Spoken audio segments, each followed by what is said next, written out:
When my grandpa was gravely ill, he gave me 4 envelopes and told me to open them at specific times. I had to do exactly what they said, or disaster would follow. The first letter said, "Don't help pregnant women." I read it, didn't take it seriously, and went off to work.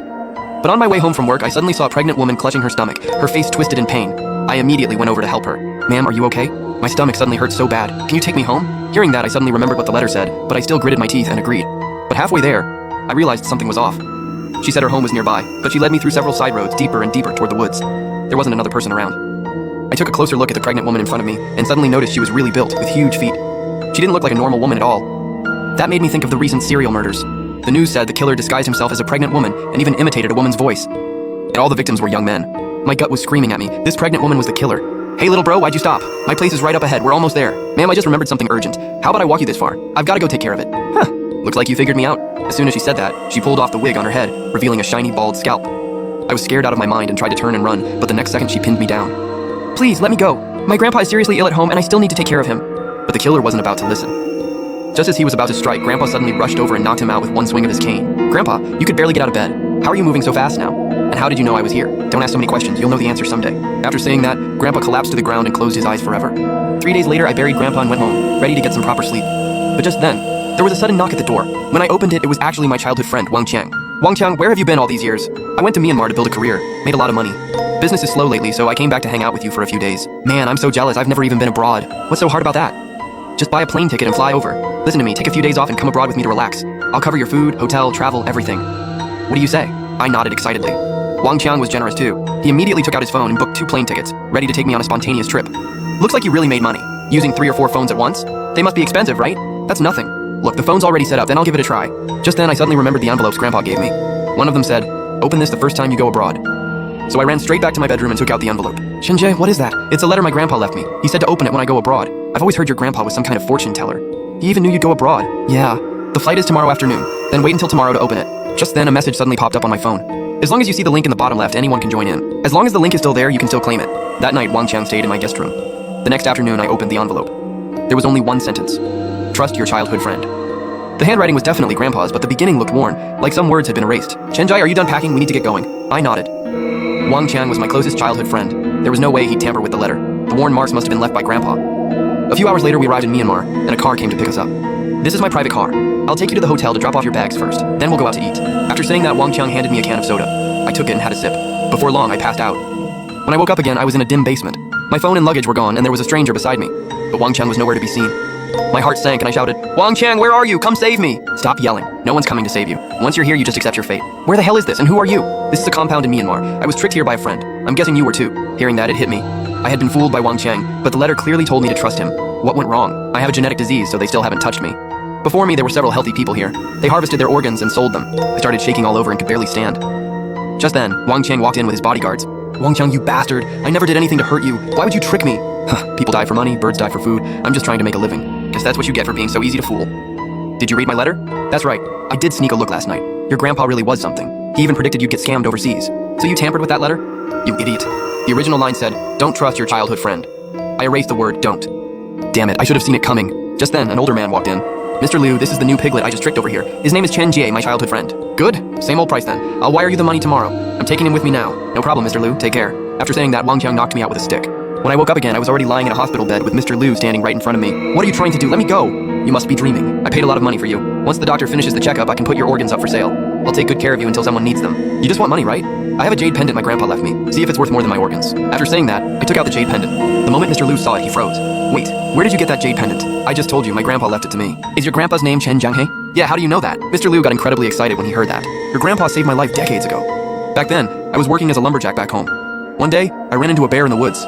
Just as I was about to die in its jaws, your grandpa killed it with a throwing knife and saved me. I wanted to give him money as thanks, but he refused.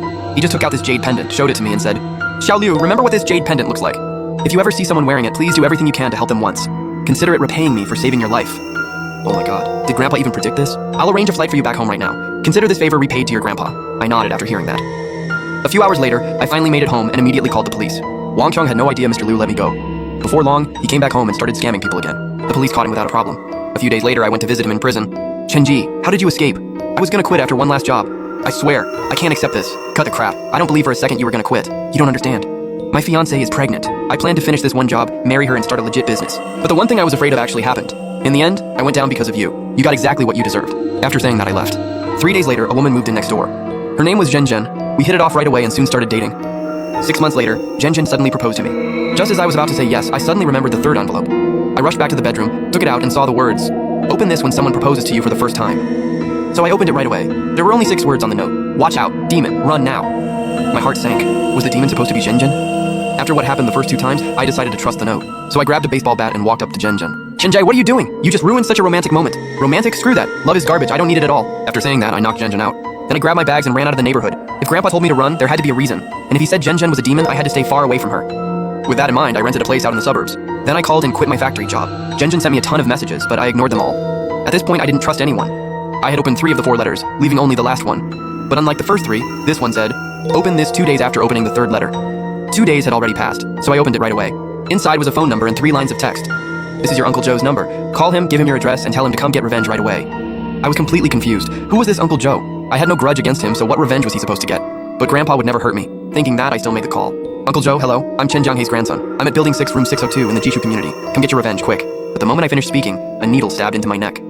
The next second, my whole body went limp, and I collapsed to the floor. "Chenjie, I finally found you. How did you get in?" "I paid off your landlord, so he gave me the spare key. You should just forget about me.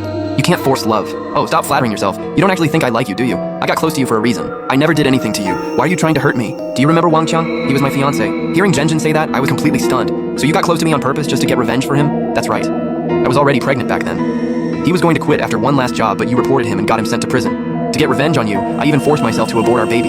Then why didn't you just kill me? Why propose to me instead? Killing you would be way too easy. My original plan was to have a baby with you, then kill the child so you'd suffer worse than death.